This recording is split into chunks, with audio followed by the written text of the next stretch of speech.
Well, hey everyone, welcome to the Brook Trout Homestead. My name's Nathan. This is my wife Carmen. And today we're going to give you a Back to Eden Garden fall update. All right, well, let's see what we got.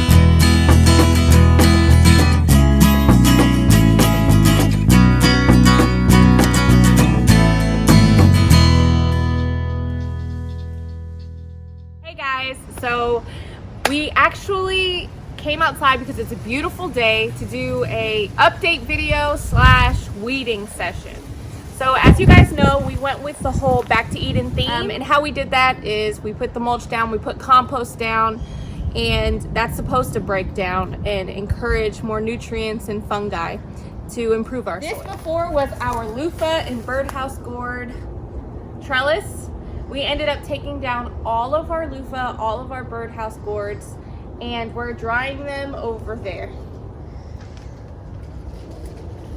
The reason why we grew birdhouse gourds is because we wanted to be able to dry them and have some of our homeschool community paint them and turn them into maracas or birdhouses. So now, as you see the bed, what we ended up planting, we didn't do a usual fall garden because we ran out of time and honestly we've been really busy. So we went ahead and planted some carrots and some cilantro, and I actually did spinach too, but it hasn't come up yet. Our bee balm is still holding on. It'll flower next year and probably double in size. The reason I put it in the bed because I like to encourage the bees, and I think it's pretty cool when we have a nice bushy bed. We have our oregano here and we have some stevia. So with the stevia, that's a brand new thing we started this spring, and what we plan on doing is harvesting the leaves and drying them out next year to make our own sugar. We also have chives over here, and I plan on just cutting them as we need them.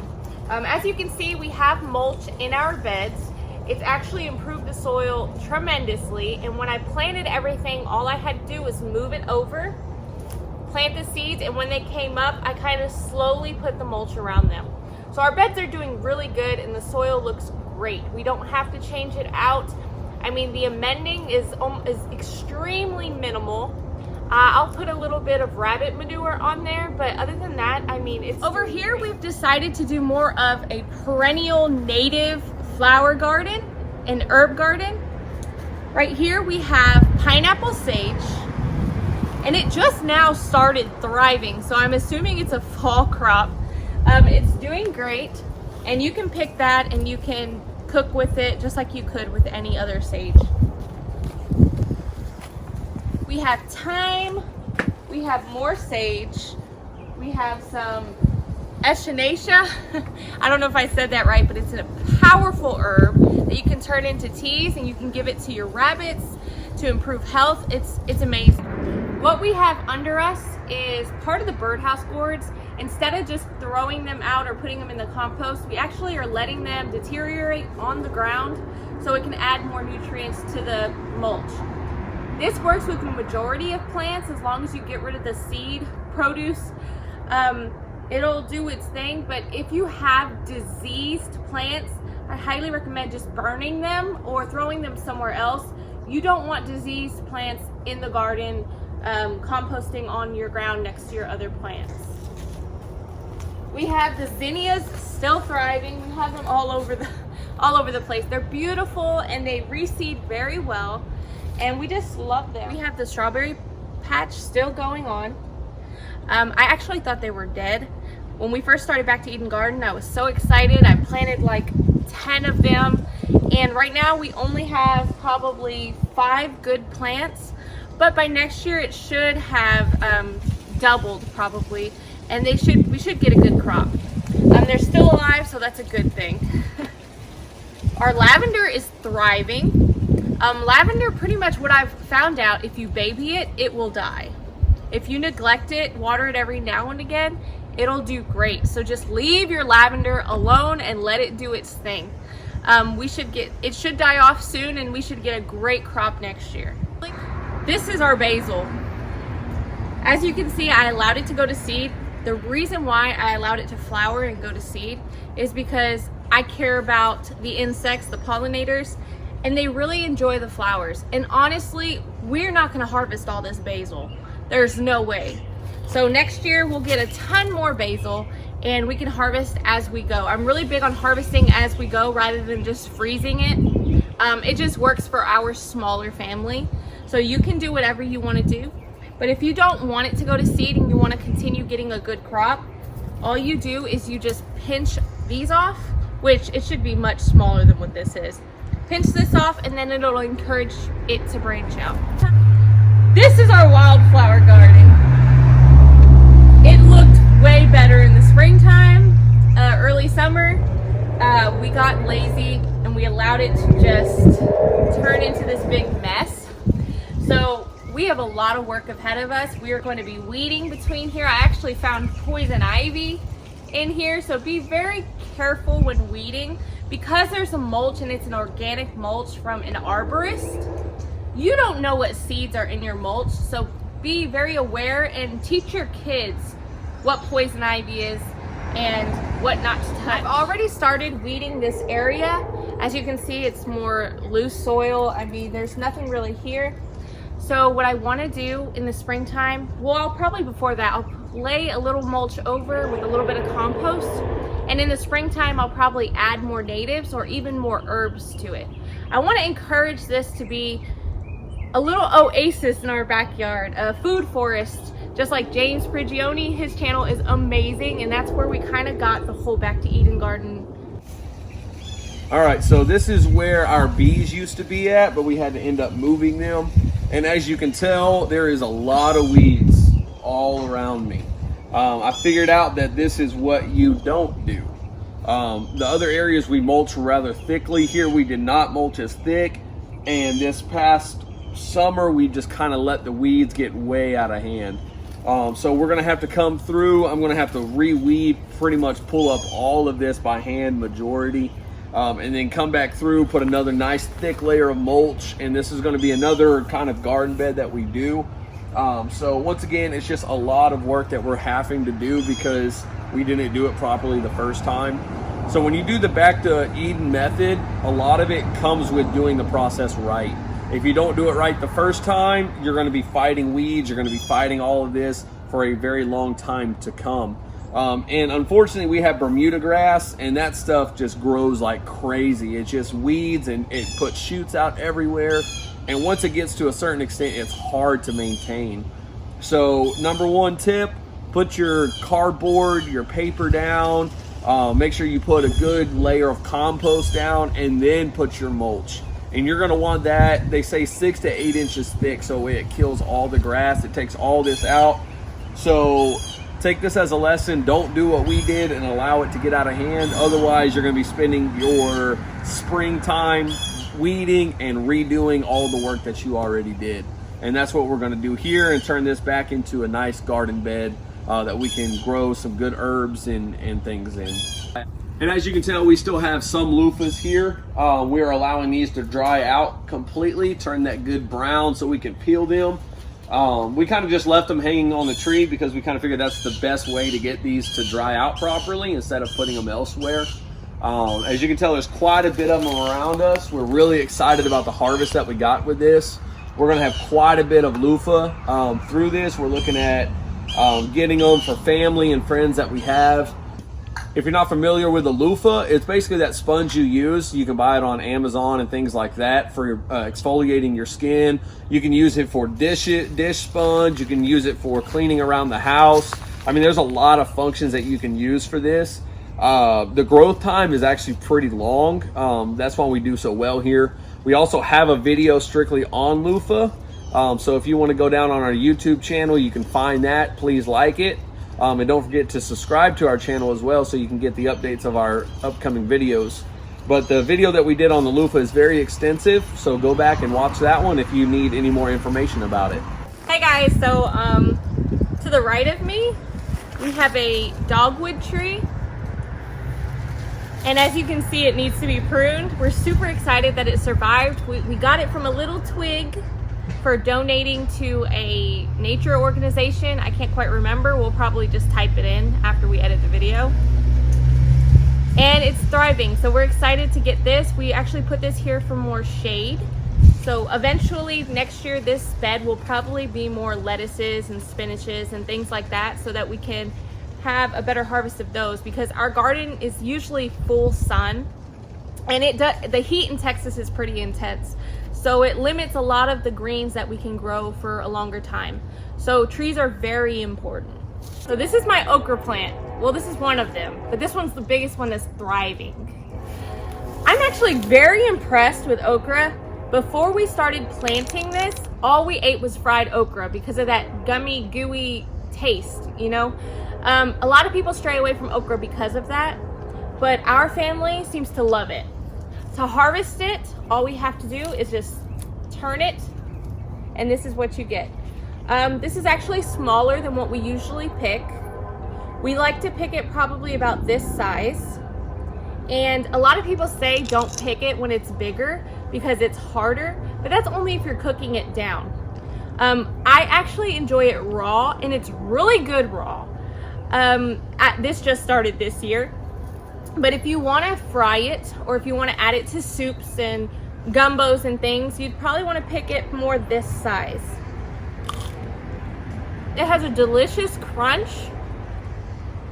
and I'm a total fan.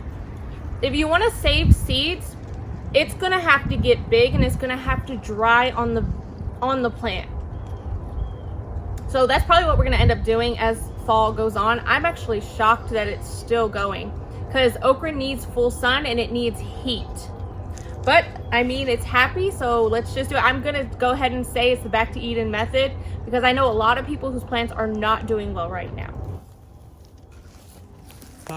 Hi, there's our little kitty right there. That's our little outside cat. You know, Alfred is what we call her. You come this way. Such a beautiful kitty. This is our pepper plant, our bell pepper plant.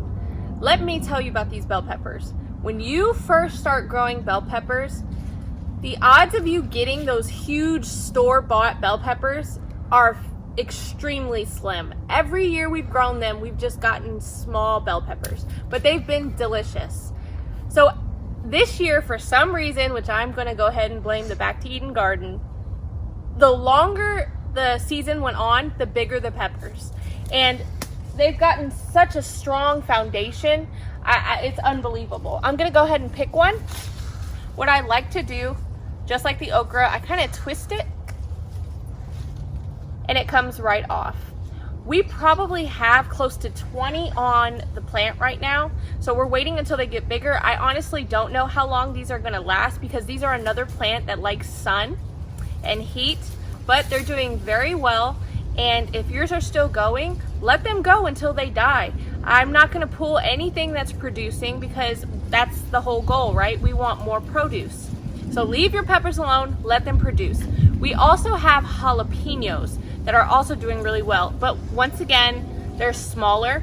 Next year, we're planning on growing a bigger variety, because the small ones, I mean, they're good, but we want the bigger ones that we can stuff and add bacon and, you know, cook in the oven and have some jalapeno poppers. Another thing about our jalapenos is I'm pretty sure we let them pollinate with the bell peppers, and so we grew the seeds, and unfortunately our jalapenos are tasting like bell peppers. They smell hot, but when you bite into them, they taste like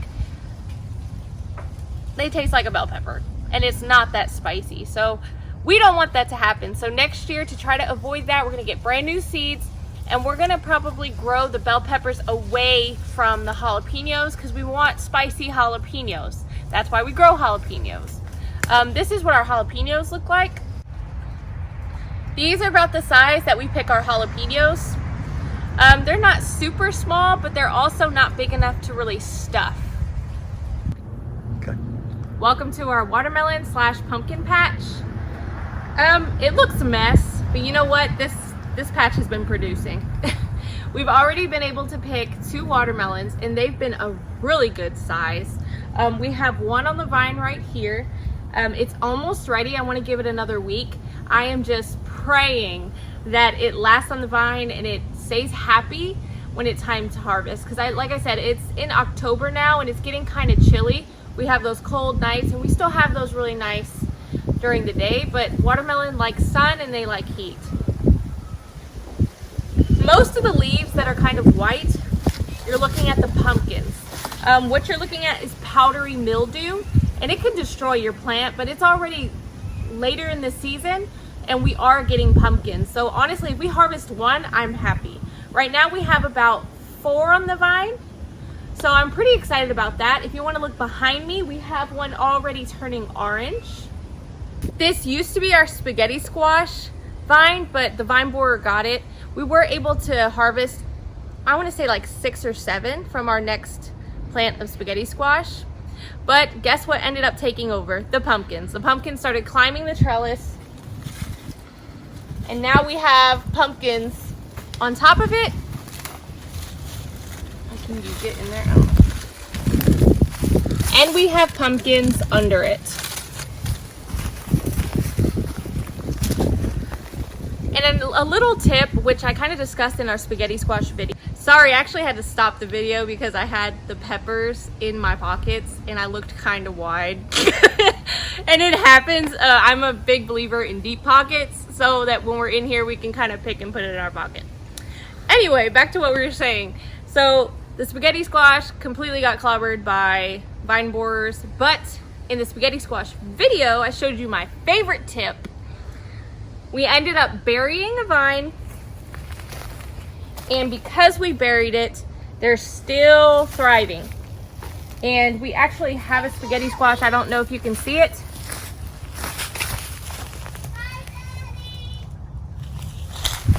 Hi, Alice. Hold on, Bubby. We'll be inside in a little bit. That's our son.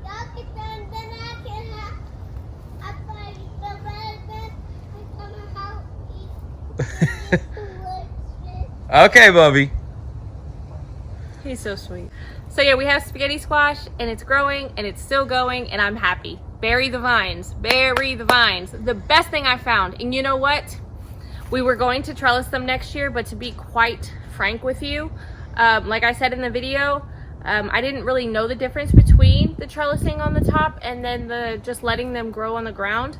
But now that I've tried to trellis them, the borers, once they get the vine, you can't bury the vines when they're already on top of the trellis.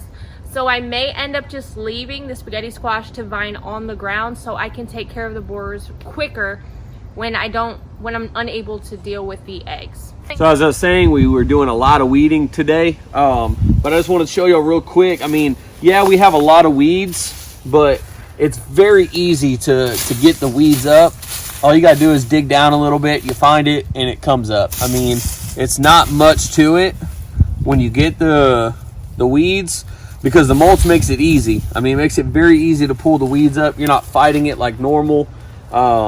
So this helps. I mean, you're not gonna get all the weeds out by mulching. It's just almost impossible, especially here in Texas, because like I said, we got the Bermuda grass, but if you can tell, it comes up really easy with the mulch. So the mulch helps with the weeding.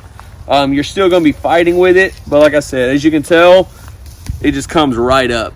So don't be afraid. If you do get weeds, go out there, weed them, keep on top of them. If not, then they will overtake and it takes a little bit longer. But again, weeding is just as easy in the mulch. Well, everyone, I hope y'all enjoyed the video. Again, you see we got a lot of work to do. I'm still weeding out some areas that we didn't quite go thick enough on. So today, basically, we're focusing on, like we talked about, weeding, reapplying mulch, areas that we didn't quite go as thick on as we should have. So number one tip, again, please, if you're going to do this, don't go short on it. Go thick, go deep, kill the weeds. Otherwise, you're going to be pulling up weeds for time to come, and you're going to be fighting with it. So I hope y'all enjoyed the video. We'll get back with y'all. Please, again, like the video. If you haven't already, please subscribe to the video. We would greatly appreciate it. And if you have any comments, leave it there. We'll try to get back with y'all as soon as possible. Hope y'all have a good day. God bless, and see y'all next time. Good job. Well, this is pretty good. Oh Lord, this is why I twist them. Hey guys! So, well, how do I keep saying that? Okay, whatever. Yo. As you can see down here. Hold on. Your pocket makes your pockets look really weird. You look like you got like those big Okay. pants on. Here, I'll hold them. Oops. Oh, it fell. We'll get it. I just didn't want you looking all weird in the video. Did that look video the whole time? What? Was it like that the whole time? I don't think so. Okay. Okay. Oh, Lordy. Oh, my knee.